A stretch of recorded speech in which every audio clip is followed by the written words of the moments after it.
do make sure to also do the attendance on, here's yours, on what's the Schoology as well. So our agenda for today, I'm gonna have to change up. We decided to change up the classwork. We were gonna do small group discussions, but I think we'll do it as a large group instead. Oh, there's the chat. Yeah, Maria, you can leave your camera off. Oh.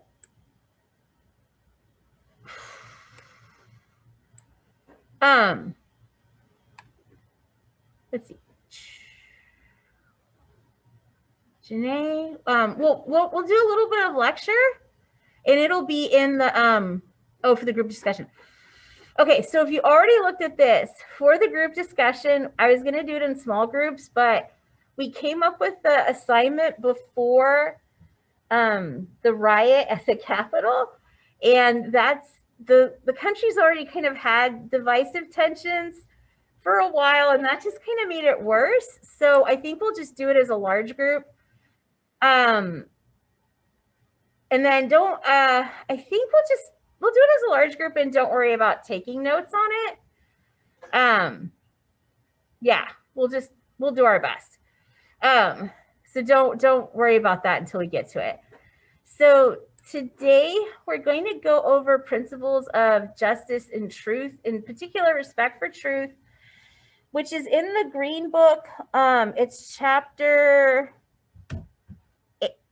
what chapter is this? Is it 9? Yeah, chapter 9. So that's where all the stuff we're doing today comes from. And this is the Pear Deck. So I'll have you guys join the Pear Deck in just a second. And again, for the classwork, we're going to kind of play it by ear because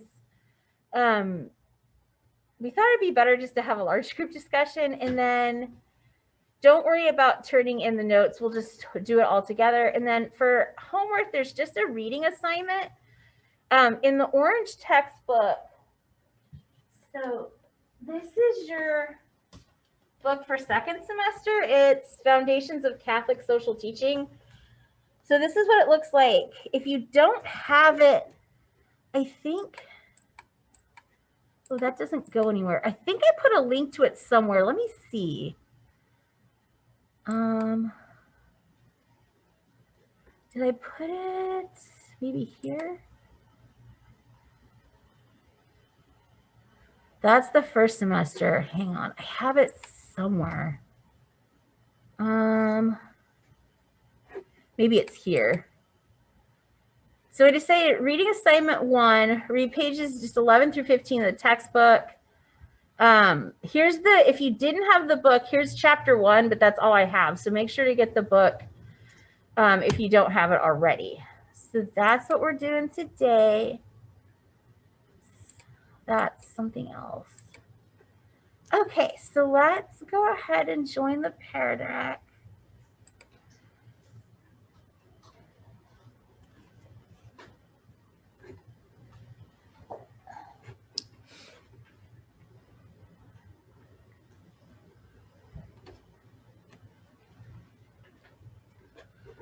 Okay, so you're going to go to joinpd.com, and the code is ZJFEQF. Let me put that in the chat. Okay.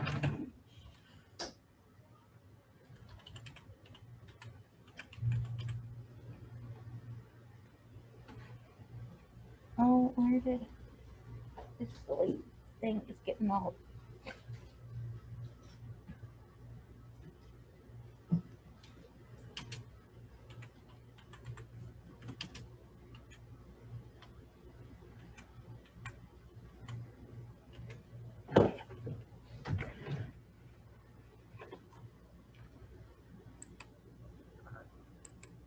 Okay, so hopefully that'll help if anyone gets kicked out.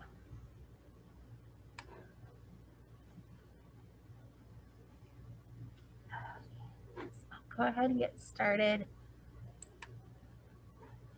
So this is the third lesson for the first unit, which we're going over methodology and major concepts. So today we're going to be talking about the truth and why it's important, especially in terms of understanding justice. So just for a little warm up, what's something you're looking forward to at the moment? So it's been kind of a rough time. What's something you're looking forward to? Go ahead and put your response there. I'm going to step outside real quick and drink my water for a second.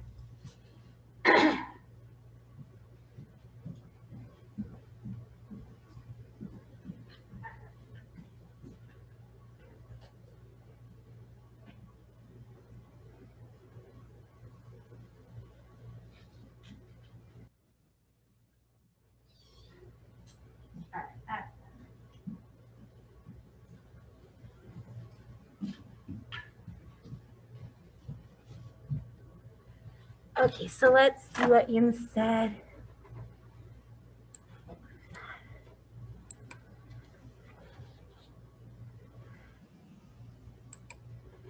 Okay, so walking your dog after school. That's nice.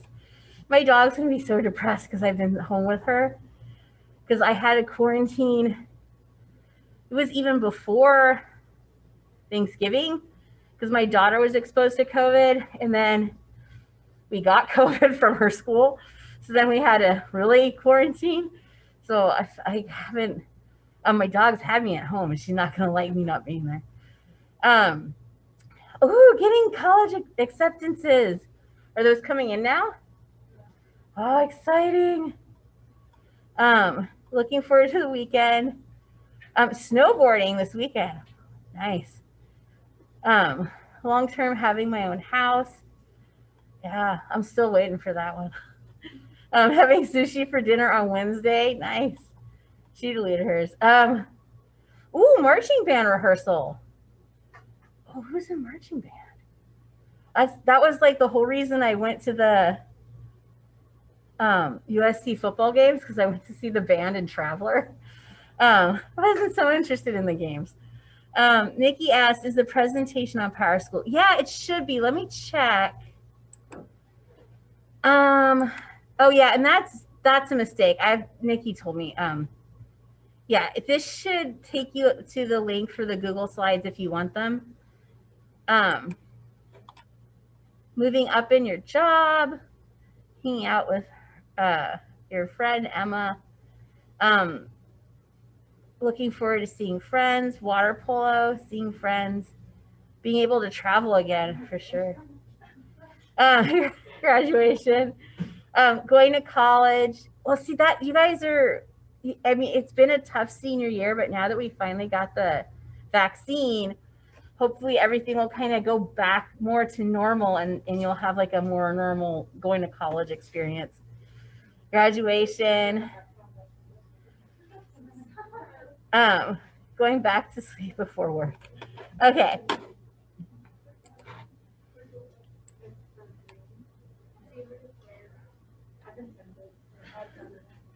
What was that? I got my prom dress last year and I never had a chance to wear it. I could never return it, so I just Oh no. Well, hopefully we'll have a prom this year. Is it junior, senior prom, or does this school just do senior ball? Senior ball. Oh, okay. Oh, yeah. My high school, it was junior, senior prom. So the juniors hosted prom for the seniors. But yeah. Okay, so for prayer, I have this little prayer for hope. And then this is Father Mike Schmitz. I don't know if I've shown you guys any of his videos before, but he's a priest out of Michigan, I think. He's the campus minister for University of Michigan in Duluth. Or Duluth? No, that'd be Minnesota. So maybe he's from Minnesota. I don't know. But yeah, so this is just a reflection on hope. And so before we, I guess we'll take intentions, we'll watch the video, and then I'll say this for a final prayer. So in the chat or in class, let's begin in the name of the Father, Son, Holy Spirit. Amen. Does anybody have any special intentions? We'll see. Sarah for her friends. Janae, a situation. I'd like to continue to pray for our country that we can respect each other's differences and come together as a united country. And also for the deployment of the vaccine that will be deployed swiftly and justly. Raina, a situation. Abby, everyone with COVID. Yeah, the numbers are really high right now.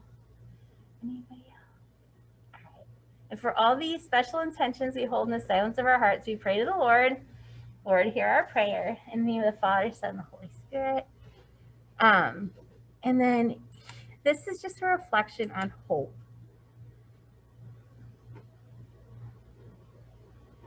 Oh boy. Oh, and we got a card. Oh, hey. I found all my lip balms. Hilda sent control.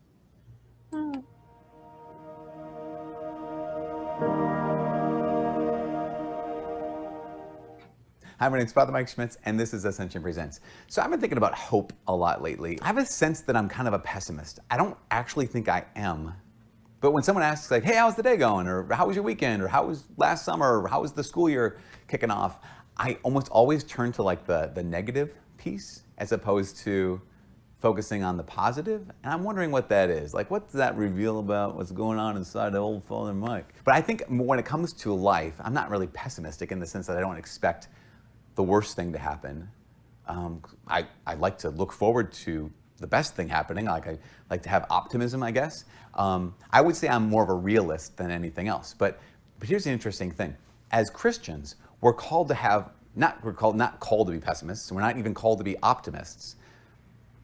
Yes, in many ways we're called to be realists, but to really truly live with joy in this world, realistically, we need this thing called the theological virtue of hope. So it's interesting to note that, so there's the cardinal virtues, like the 4 cardinal virtues of justice, prudence, temperance, and courage or fortitude. But then there's also these 3, what they call theological virtues, faith, hope, and love. Past cultures, past philosophies have said, yeah, no, of course, justice, temperance, prudence, and fortitude, absolutely, those are the virtues, and those are things you should strive for. But it wasn't until essentially Christianity that you have these other virtues, that's why they call them the theological virtues of faith, hope, and love. If you were to ask the ancient Greeks, like, you should have hope, or you tell them you should have hope, they would probably look at you and say, that's ridiculous. Hope is burying your head in the sand. Hope is being optimistic and not realistic about life. But Christians, we actually are encouraged and maybe even commanded to have hope. So what is hope? If it's not optimism, it's definitely not pessimism. And if it has a realism, what is it ultimately? I would say that hope is rooted deeply in faith. What I mean by that is, so we sometimes think of faith as like, I believe a certain set of propositions. Yeah, that's, I guess, a part of our faith. That would fall under the umbrella of faith. But even more, faith is when we entrust ourselves to another. Right? So when it comes to God, faith in God means I've actually entrusted myself to Him. I place my trust in Him. And so faith is not just a set of propositions. It's not just an agreement. It's a relationship. So I have faith in Jesus. I have faith in God Himself, which means I place my trust in Him. Hope is this trust extended into the future. So as I look forward into life, and I look forward to the end of life, I'm not just optimistic about like, well, things will turn out. No, not at all. What I'm doing is I'm living that relationship and saying, looking forward into life, this relationship will be the thing that bears me up. This relationship with Jesus, His victory, His strength, His power is going to be what is with me and sustaining me until I don't breathe anymore. And even after that. That's the great thing about hope for Christians, is it doesn't have to be rooted anyway of things going well for us. There's something bigger than just things going well for us. It's this relationship of trust in God, because I know that He has not failed me, He is not failing me, and He will never fail me. That doesn't mean that bad things won't happen to me. It doesn't mean that I won't have to go through the valley of the shadow of death. But it does mean that as I walk through the valley of the shadow of death, he will be with me at my side, and he will be with you at your side. The Christian virtue of hope is relational. It's personal. One last thing. The Catechism of the Catholic Church says that hope has kind of two extremes that go wrong. One is presumption, and one is despair. So the extremes of presumption means that I don't really need God. I can do this on my own. I don't need God's help. It also could mean, presumption would mean, like, listen, he's going to forgive me no matter what, so don't even worry about it. I don't have to do anything. I don't have to cooperate with him. That's presumption. That's not hope, because it's not relational, right? It's like I don't need him, or it's like he doesn't need me. Despair is I don't have him, that he's not there, that I actually can't entrust myself in my weaknesses to the Lord, because I don't believe that he'll walk with me through this. Brothers and sisters, please entrust yourself to Jesus. Have faith. Relational. That trust extended into the future is hope. From all of us here at Ascension Presents, my name is Father Mike. God bless. And so hope, like you said, hope is more about having a sense of trust. That when you're in the middle, like we've survived the dumpster fire of 2020, ultimately the Christian virtue of hope gives the Christian a sense that despite how bad it gets, that in the end, we're sort of on this cosmic trajectory, moving toward the kingdom of God. So even in the dark times, there's a sense of trust in God and his plan. And it ultimately leaves you with a sense of like peace, that, you know, even though things are bad now, that ultimately God will be victorious. So this is a little prayer for hope. Almighty God, from whom all thoughts of truth and peace proceed, kindle in the hearts of all men the true love of peace, and guide with your pure and peaceable wisdom those who make decisions for the nations of the earth. In tranquility your kingdom may go forward, till the earth be filled with the knowledge of your love, through Jesus Christ our Lord. Amen. Okay. So I hope you guys can see that. It's a little hard to see on my screen. That's funny. I don't think it looked that way on my other computer. Our objectives for today are to understand the following vocabulary terms: truth, dissimilation, hypocrisy, irony, defamation, calumny, detraction, adulation, complacency, greed, and envy. We'll review the 8th and the 10th commandments and the values of these commandments, and reflect and discuss on the nature of social media and how it relates to the values we're going to learn today. So first, what are the 8th and 10th commandments, and what values do they uphold? So, and if you forgot, you could look it up, but go ahead and you write your response. But what are the 8th and 10th commandments, and then what values do they uphold? So,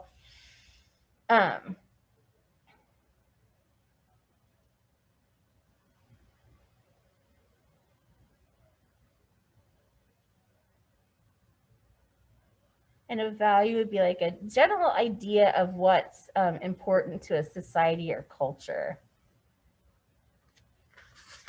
A few minutes to do that.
Okay, so let's take a look at your responses.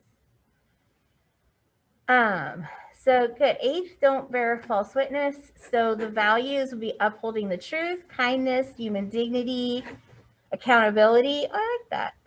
The 10th, don't covet thy neighbor's goods or another person's goods.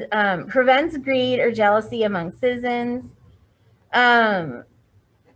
Thou shalt not lie. So you need to uphold the truth in both words and actions. Oh, that's nice. You added that. Not to covet your neighbor's goods. We shouldn't be greedy or envious. Envious takes greed kind of to a whole nother level. Leads to desire for materialistic items that could get in our way of relationship with God. You shouldn't lie. So saying that taking things is wrong. I think I'm missing something about that sentence, but the 9th is cover your neighbor's wife. The 10th is covering like your neighbor's property. But they kind of have a similar idea of not being greedy or envious. Upholds the value of honesty. So against envy. So here we have like a virtue and then a vice. Good, don't lie and be envious. Treat other people with respect and prevent us from developing bad habits. Shouldn't steal or lie. Telling the truth and being honest. Upholds the value. The value it upholds is that you must live in truth and not covet your neighbor's goods. Good. The value of being good and true people. Honesty and trust, not steal, not covet. They have the value of respect and being happy for others. That's because the discussion we're gonna have a little bit later is related to social media and the question about like truth in social media. Maybe this is interesting because it's not just like about people lying, but like the idea of when everybody's sort of like in competition, and rather than being happy for people, like wasn't there a commercial that like you hate like your friend's trips or something like that? And the role maybe social media has in creating an envious society, and then maybe fostering the vice of like greed. That's an interesting idea there. Uphold the truth. Helps us live a good life in truth with yourself and others. Live in happiness. Jealousy rather than being happy for people. I'm kind of convicted here because sometimes I get jealous of my sister because my sister's, her husband and her make more money than me and my husband. So sometimes I just don't like their vacations on Facebook because I'm like, I wish I could go. What a bad sister. All right. So what is truth? And remember that conversation Jesus has with Pilate? So how would you define truth in your own words? I don't know if you've ever thought about it, but let's look at this real quick. Let me go to this. But when Jesus is arrested, he has this interesting conversation with Pilate. Where should I start this? Hang on. Let me scroll down.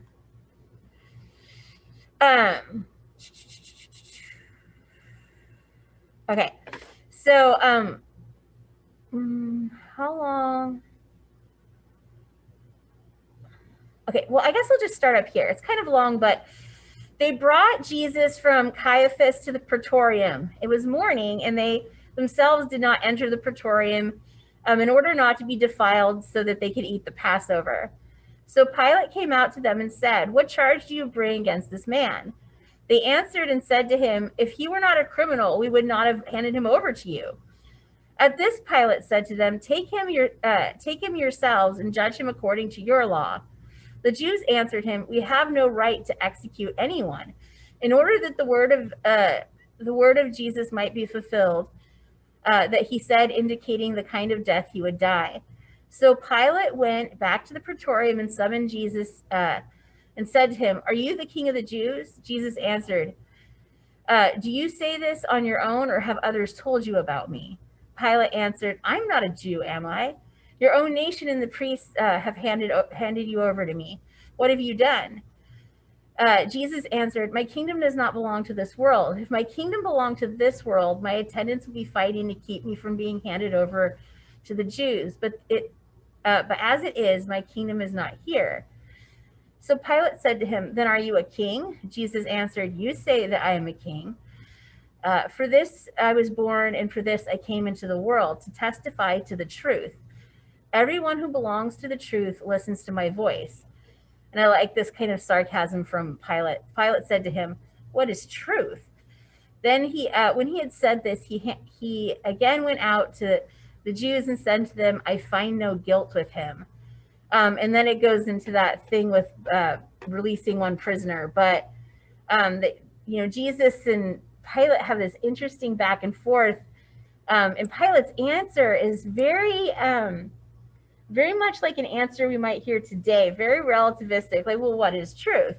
Are you the king of the Jews? In this kind of back and forth is interesting. So in your own words, how would you guys define truth? So don't necessarily don't look it up on the internet. Just in your own words, how would you guys define truth? I'll give you a second to do that.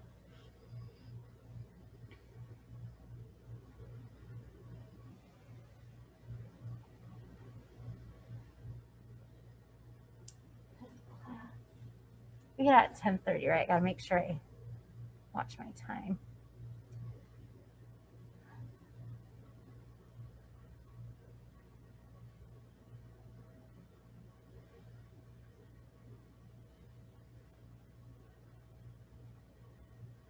Oh, it says 10:35. Okay.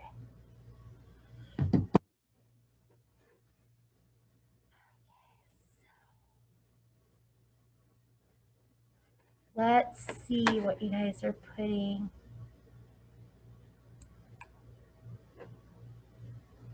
Okay. Okay, so I'll start here. So being honest about what you feel and experience to yourself. You can't be fully honest with others, though, because feelings and opinions will be shaped around what they believe the quote unquote truth is. This indicates that we can only be fully truthful to ourselves. Interesting. So you're defining truth kind of as being, what we say, mitigated by our own personal experience. Truth is just and fair and honest. Truth is the right, honest answer. It doesn't necessarily mean it is good. Truth can hurt. Yeah, that's for sure.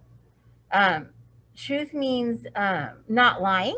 The truth can be interpreted in both good and bad ways. The truth isn't always good, but it's better than not being honest. Yeah, interesting. There's an interesting tension there that sometimes the truth hurts, but it's can be a lesser evil than lying. God is truth, and he defines everything that is true. Yep. Jesus says, "I am the truth, the way, and the life." God is truth in the religious perspective, something that is real, whether good or bad. So here she's getting into the idea of, see, this is interesting. So we had the truth is what we believe in, but then, and she talked about opinion, but here we have the truth is what's real. So that gets to an interesting like tension and idea behind what truth is. So if I simply said to myself, like, I think the sky is green, and we were to ask the question, is that true? We'd say, well, no, it's not green. Just because I think it is doesn't make it green. So there's a connection between truth and reality. Truth is telling the truth. Truth is also knowing that you're making the right choice and knowing in yourself that you are. So she's connected truth with kind of like a moral judgment. Truth is providing your intellectual honesty in any given situation, no matter the repercussions. So, yeah, honesty, something that's pure. Jesus said, I am the truth. Yeah, so the truth, I think the truth is following Jesus' teachings and being authentic with ourselves and others. God created us all to be good. And that's our core truth. So again, the association with the truth being good. Truth is a fact that cannot be disputed or altered to support a different line of reasoning. So good. This is also getting into the idea that truth isn't merely subjective. That there is there's an external reality to the truth. A way of answering life's ways in the purest form, being honest about what actually happened. There's so much to truth that could be hard to narrow it down to one sentence, but in the long run, I think truth is being honest to yourself and to others. Truth is being right and honest, which can end up hurting one in the long run. Yeah, sometimes truth can be challenging to tell, but it's the right thing to do. It's a statement about the way the world actually is. Yeah, so the definition of truth that I learned is the truth. Let's see, do I have a, well, here, we'll look at, first we'll look at Aristotle, then we can talk about it. So from the Metaphysics, Aristotle wrote, to say of what is that is it is not, or of what is not that it is false, while to say of what is that it is, and of what is not that it is not, is true. So in defining truth here, Aristotle has given us kind of examples of something that's true and false. So basically,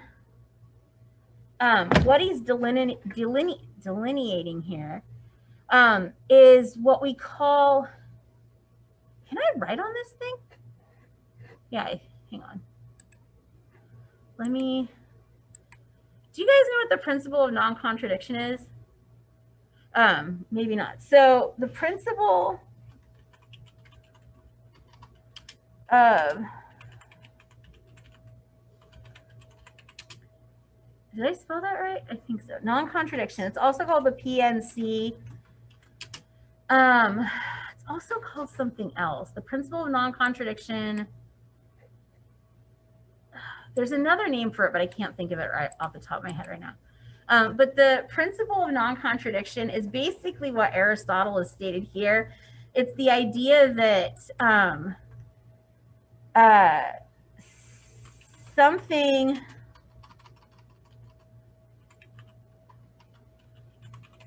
so like X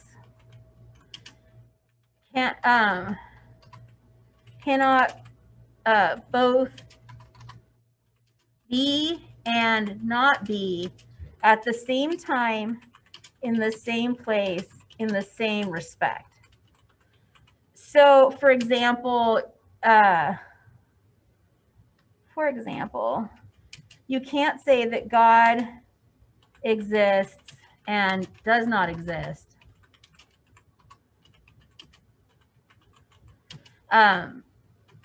Because you can't say God exists and does not exist, because you've created a contradiction. And so one of the ways to kind of test truth is to first look for contradictions in anybody's statement. So, for example, you cannot say, I believe all humans have a right to life, and unborn humans do not have a right to life. And so these are contradictory statements. You can't say that all humans have a right to life, but then turn around and say unborn humans don't have a right to life. You've created a contradiction. And this is one of the logical proofs we can use to test the truth of something. So whether or not this is true, it's not just a personal opinion. If we use the rules of logic, They can help us decide what principles and what statements and what beliefs are true and which are not. Now, in science, we use the scientific method, but that's not the only way of knowing. Why am I typing this all out? I don't know. Well, I'll just leave it there for you guys. But remember, science isn't the only way of knowing. What Aristotle gives us is logic and reason. And so ultimately, this is the philosophy of science. I mean, the science of philosophy. And so nowadays, we don't tend to consider philosophy as a science because we've narrowed science to only that which uses the scientific method. But in terms of asking the question, what is true, one of the things that we can use, again, is this idea of the principle of non-contradiction. And it provides us with a little logical test that can help us get to a better understanding of what is true. And then in the realm of morality, what is that? May I undo that? Whoops. Let me save the notes. But in terms of morality, the question is, then becomes for us is whether or not I ought always be truthful. And that would be the moral question. So let me go to the next slide. Whoops. Oh, let me clear these out. So in terms of the values that ultimately ground the eighth and the eighth commandment, which we're focusing on, is first the recognition that truth in word and deed is at the heart of healthy human relationships. Some of you guys already pointed that out, that ultimately, if we're not honest, then, you know, if our relationships are built on lies, they're not going to be strong. Truth is essentially related to trust. And that's why I started with that video on the virtue of hope, because hope is about trusting in God, and that ultimately his plan will bear out for us. So we need confidence that one can trust the words and deeds of another. And in Catechism 2469, it highlights truthfulness as justice toward a neighbor. So all of the four cardinal virtues are justice, courage, prudence, and temperance. And the virtue of honesty is related to justice, that ultimately one should be truthful to we should be truthful to each other, because we owe the truth to each other. So as we have here, we're made for the truth. We're rational creatures, so we have a desire to know whether or not something is true. So part of being made in the image of God is having an intellect or reason. And because of our human nature, we value the truth and we are truth seekers. Like, remember when like you were a little kid, or if you guys have little siblings or cousins, what question do they always ask us? They always ask why. And that what are they seeking? Even a kid who doesn't have the ability to reason yet, they're seeking the truth. They want to know why, they want to know how. And I think ultimately philosophy is more about the why questions, and then science gives us the sort of how answers. And then also we know, and some of you guys quoted this in your first thing in the Pear Deck, that God reveals himself as the ultimate source of truth. Whatever aspects of truth the original sin makes it difficult for us to see, we believe that God reveals the truth to us through the scripture and through the tradition. Okay. So this is an interesting question. Does that mean we always have to tell the absolute truth at all times? So, for example, what about state secrets or situations where telling the truth would put someone in danger? So what do you guys think? If we've established the idea that truth is something that conforms to our human nature, and it's something that we value, so does that mean we absolutely have to tell the truth at all times? What do you guys think?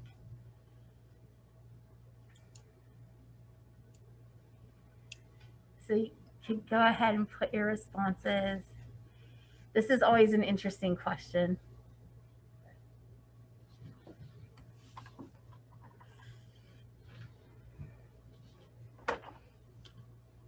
I had students at my old school, like with the Santa Claus thing, they're like, well, if you tell your kids about Santa Claus, doesn't mean you're lying to them? Aren't you breaking the commandment? We had a little discussion about the nature of Santa Claus.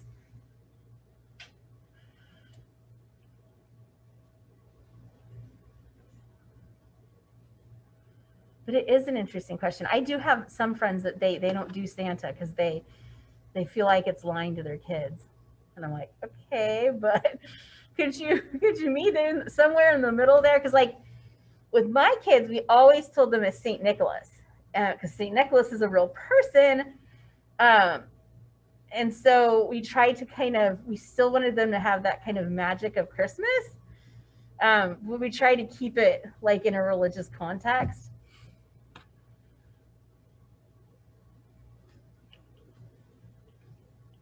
And they would always be like, wait, why do we get Christmas presents for Jesus's birthday? I'm like, because Christianity rules, like, I don't know.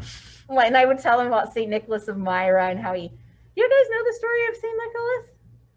Okay, so St. Nicholas was this bishop in Myra, which I want to say might have been in North Africa, but I can't remember. And there was this family, and the guy had 3 daughters, and they didn't have any money. So in the ancient world, they were like, well, we're going to have to sell you into slavery so we can eat. And so Nicholas heard about this father who was going to sell his daughter into slavery. So he went to his house at night and threw some gold in through the window. And he was such a humble man, he didn't want anybody to know that he was doing it. And so the gold lasted for a while, and then they got destitute again and wanted to sell the other daughter into slavery. So Nicholas came back again and is throwing the gold in the window. So this idea of gift giving associated with Christmas actually comes from that idea of St. Nicholas, who gifted this father this gold coins so he didn't have to sell his daughters into slavery. And there's all these like neat stories about his grave. Like people would like come there, and I can't remember the miracles off the top of my head, but like they would go to his grave and it would like heal people's legs and stuff like that. It was kind of a neat story. But let's see what you guys said. So should I start at the bottom and then go to the top? I don't know if it matters. I guess, hang on. No, not all the time. First of all, it's impossible to be truthful about everything we feel or express. Oh, I wonder about that. Oh. My apologies for the interruption. This is a reminder that if you did not have an A block and you did not check it in at the front office, you need to come to the front office immediately. Thank you. Interesting. You know what? That's an interesting point. I've always been, I only took like one psychology class in college, but I've always been fascinated by the ability of humans to lie to themselves, I think that might be an effect of original sin. Secondly, if states and nations were completely truthful, there would be many more problems with citizens feeling fearful of the government. It wouldn't be able to protect and provide for their citizens. God gave us a free will, so we don't have to tell the truth if we feel that it will hurt someone. But on the flip side, by holding that truth, you may be hurting yourself. So ultimately, we do have free will, so we can make the choice. If it's putting someone in danger, you don't have to tell the truth. You don't always have to tell the truth because it might hurt someone more if we do. For example, if you're in a situation where someone wants your opinion on something, but and you don't want to hurt their feelings, it's okay to lie to make them feel better. So those are like the little white lies that we tell, right? In those situations, those situations in the prompt, it's hard to balance the truth and protecting someone's secrets. If nobody presses you for the secret, then you don't have to share it with anyone. However, if one is asked, then they don't have to say anything because of the intention of the act is to protect someone who's in danger. So good. So if we look at the moral object is lying. And we would say that it violates the 10 Commandments. So it would be an objective. Well, see, I don't know if it's an objective moral evil. They debate whether or not it is. But here she brings in the idea of the intention is good.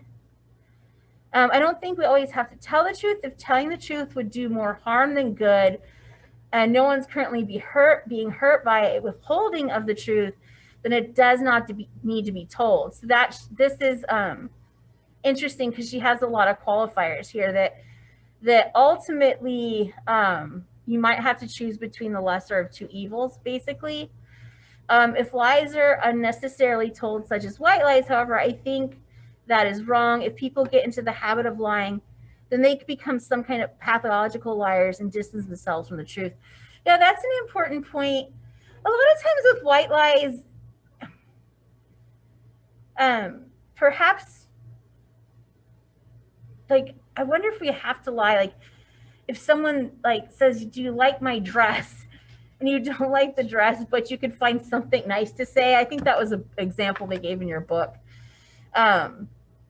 So no, I don't believe you always have to tell the truth if it'll put someone in danger. I do not see it as lying. Okay, good. So you've done a interesting thing here. So I do not see it as lying, just as not sharing the truth to one yet. So she's kind of redefined the moral act there. Is lying the same as withholding information? That's an interesting question. I've grown up knowing the truth will always end up coming out, so you should always keep that in the back of your mind. That's true too. Let's see. White lies are okay if you're not hurting anybody. There's plenty of times when a lie could cause danger. If you lie to your parents about where you're going or who you're hanging out with.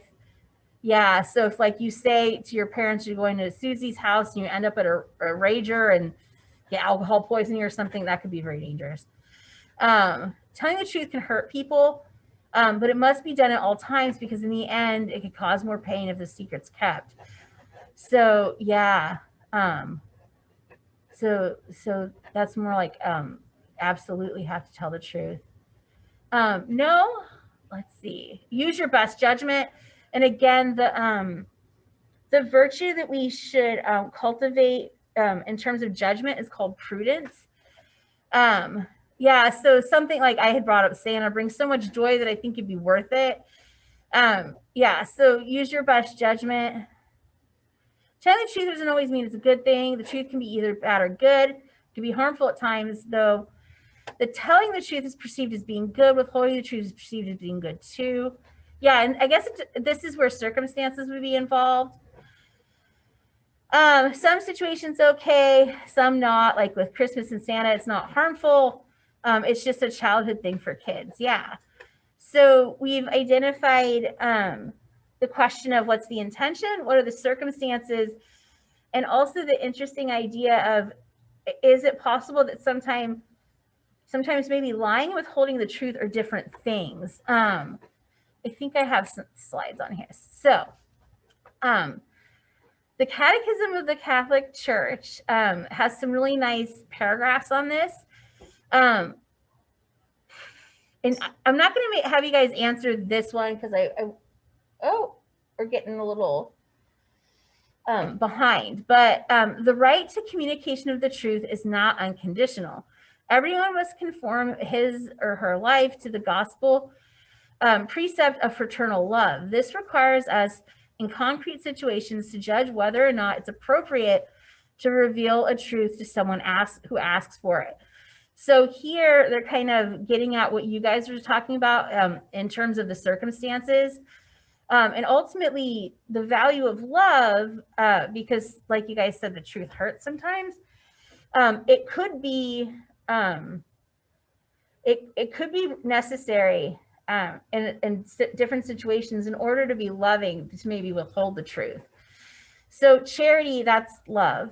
Love and respect for the truth should dictate the response to every request for information or communication. The good and safety of others, respect for privacy, the common good are sufficient reasons for being silent about what ought not be known, or for making use of discreet language. The duty to avoid scandal often commands strict discretion. No one is bound to reveal the truth to someone who does not have the right to know it. So again, the virtue of truth is related to justice, and justice is about what is owed to people. So for example, in the United States, we have public education as a matter of justice, because we believe that everyone is owed a basic education. And so in terms of the truth, not everybody is owed certain truth. So for example, if someone were to come to the classroom door and ask if Emma's here and I know they have a mind to kill her, I don't have to share that truth, because a person who's going to kill someone, he's not owed that information. This is, especially if it was a private house, that's my private property. I don't have to tell him who's in my house, right? He's not owed that truth. But other times, like when you're in a court of law and you're under oath, there's a difference of the circumstance where, like when you're under oath, you have to tell the truth. Another thing where it says here is sometimes for using discreet language, and then also to avoid scandal. So scandal is where someone who's in a position of like authority does something that makes people distrust whatever the authority is. So when priests abuse children, that's a scandal, because they are making people distrust the church, be angry at the church. And so we can think of times where perhaps, like my daughters, sometimes, especially when they were younger, they would ask questions about, like, they would see, something bad on TV, or someone at school would tell them something, a bad word or a dirty word. And I could use my own judgment to decide, you're not old enough to know about this yet, and withhold that truth till a later time. So that's what they mean about avoiding scandal. So we can see that the Catechism gives us some ideas to think about situations in which you might not always communicate all of the truth, but withhold information. And again, the idea here was the way you make the judgment is the good and safety of others, respect for privacy, and the common good.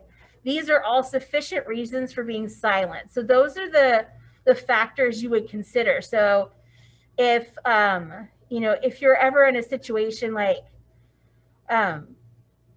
those are the things you would consider. Like, think about like balancing the good and safety of others and privacy. Like if you had a friend who was talking about hurting herself, or you noticed that she's like cutting or something, you want to value her privacy, but you also want to value her safety. So then you would have to kind of deal with the moral dilemma of, should I tell anybody and who should I tell, given those three values. So just for yourselves, note that those three things, good and safety of others, respect for privacy, and the common good, those are the reasons that are sufficient for withholding information. Okay. So, and in this quote, what time is it? Oh, I'm not going to have you do this one because we're running out of time. Everyone should observe an appropriate reserve concerning persons' private lives. Those in charge of communication should maintain a fair balance between the requirement of the common good and the respect for individual rights. Interference by the media in the private lives of persons engaged in political or public activity is to be condemned to the extent that it infringes upon their privacy and freedom. So here the Catechism is getting into the public figures like movie stars and political figures. trying to balance their right to privacy with our right to information. And I don't know if you guys have studied like media and politics, but there was a time like when the media, like the newspapers, wanted to publish a story, they would actually check with like the president and say, should we publish this or should we not? Nowadays, that's really changed. And what the catechism is getting at here is just questioning how do we balance that. So if any of you guys are interested in either going into like politics or journalism, that will be something that in your profession, you'll have to look at the ethics of that profession. I took this great class when I was in college. It was, I think it was called Politics in the Media. And the guy who taught it was the former editor of the LA Times. So that was really cool. And he had all these great stories. But that will be, if like you find this stuff interesting, and this is again where like the study of like ethics, like if you really like maybe politics or journalism, but maybe you don't want to be like a beat reporter or something, you could study and write on the ethics of like journalism. So that's kind of an interesting question there. Okay. So, I'm so behind. I'm so slow. Sorry. So, lying, how serious is it? So, in this example, so from the catechism, the gravity of a lie is measured against the nature of the truth it deforms, the circumstances and the intentions of the one who lies, and the harm suffered by its victim. So that's a second kind of category of ideas we can use to judge whether or not to lie. So let's take these two examples. So Mary compliments Margaret on her presentation in the meeting because she doesn't want her to feel badly and lose confidence. With this example, John didn't get the assignment. He spread a rumor that Henry was chosen because Henry had taken credit for other people's ideas. So given, which do you think is worse? So, and you're measuring it against the nature of the truth it deforms, the circumstances and the intention and the harm suffered by the victim. So on the Pear Deck, go ahead and respond using those like ideas and principles as a guide. Which do you think is worse, the first lie or the second lie? And then just give your reason why.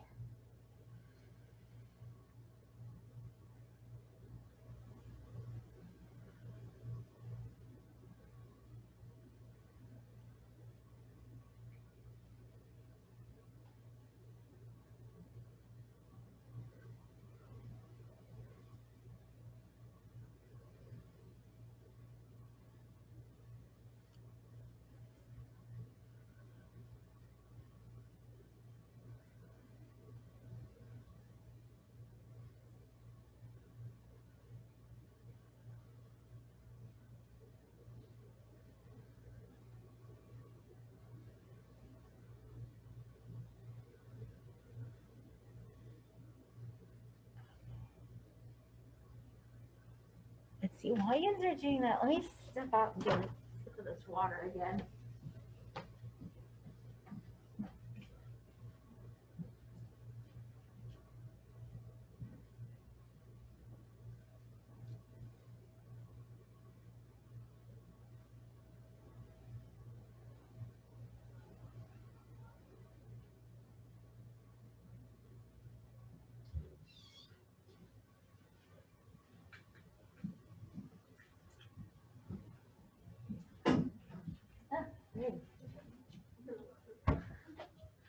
Okay, let's see what people are writing.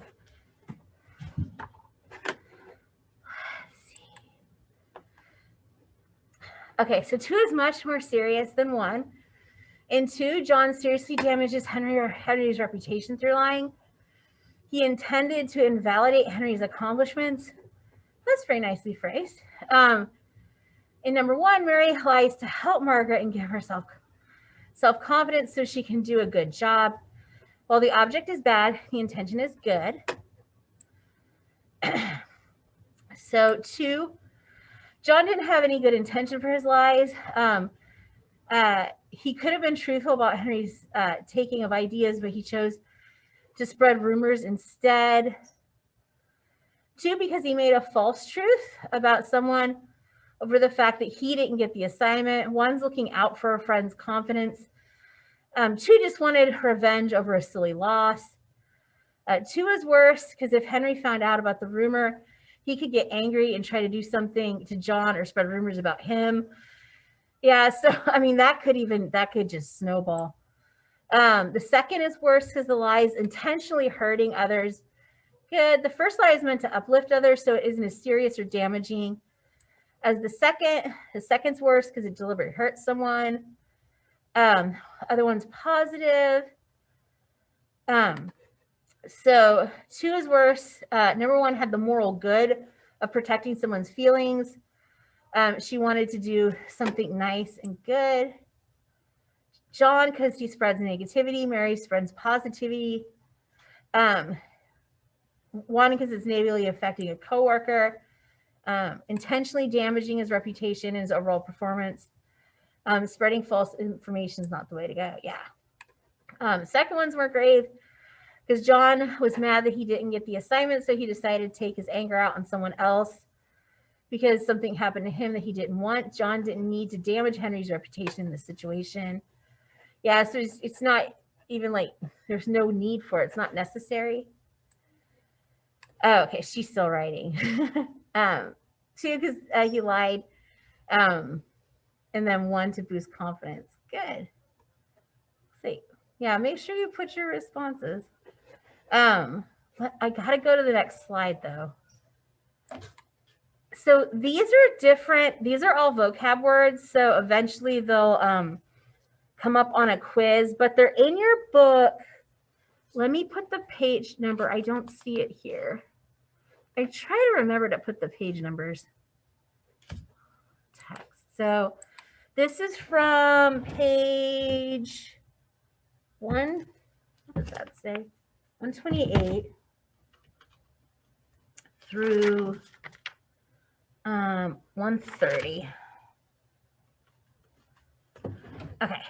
So dissimilation is concealing the truth, pretending to be what someone isn't.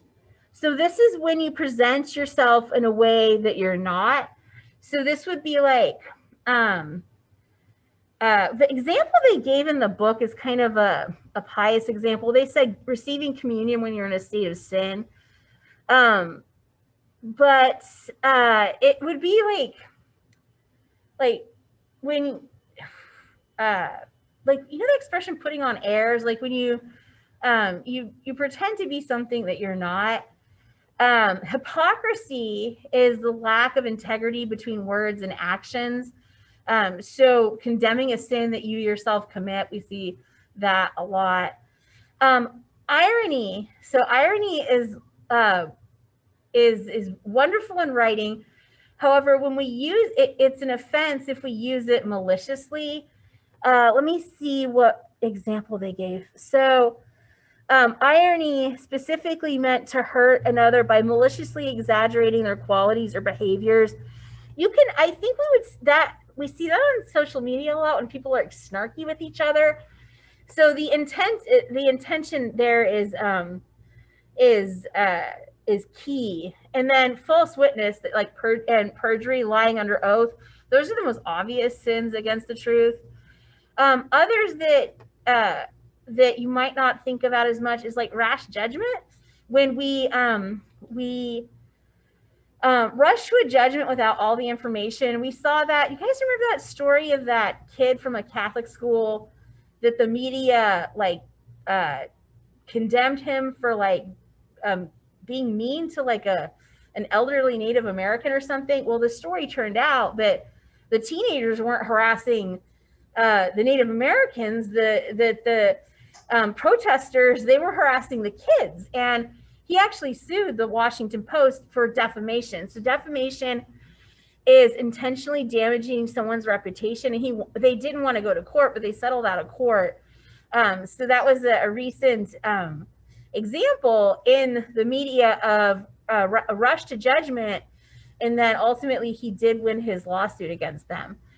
Calumny would be like spreading lies, and detraction is deliberately, and these are both forms of defamation, by the way, that's why they're under here. So calumny, knowingly spreading lies, and detraction is deliberately revealing another's faults. That can also be fought in the courts as well as defamation. I think, though, in the courts, when it comes to deliberately revealing another's faults, I think they would call it libel. Let's see. Adulation would be excessive flattery, the extent of the wrongfulness depending on the circumstances. So the example they give in the book,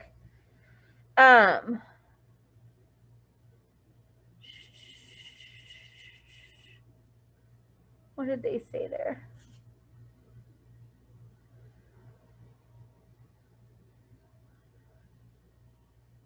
So when they encourage and confirm another in malicious acts and perverse conduct. Yeah. So if it's depends on the circumstances. And complacence, complying out of desire to please someone, wrong if it involves complying to or in conduct that is wrong. So imagine if your friends are going to go out tagging and you know it's wrong, but you just go with them anyway because you don't want to rock the boat. That's probably not a relevant example for you guys. I hung out with these little hood rats when I was a kid, and they would go tagging, and I'm like, I don't want to do this. So they would just leave me at home because I'm like, I don't want to do this. This is wrong. Okay. So let's see what happened.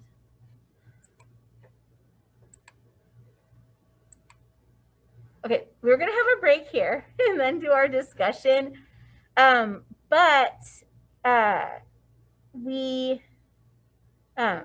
took too long to do the first part.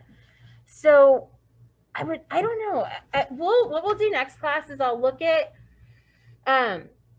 the discussion questions, and I'll pick some that are interesting, and maybe at the beginning of next class we'll see how you guys are feeling.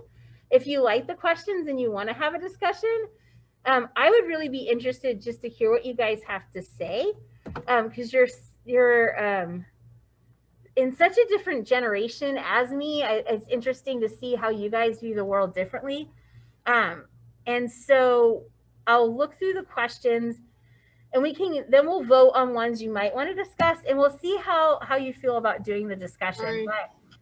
But what was I going to say? Remember, for homework, it's just a reading assignment. Other than that, there's no other homework, and then we'll come back to discussion next time. Does that sound good? Okay, excellent. Well, thank you for being here. You guys are excused, and for everyone in the Zoom, thank you for being here. I'll see you next time. Oh, there's the chat. Oh. Yeah, we get out at 10:35, but we're close enough. Bye. Have a good day.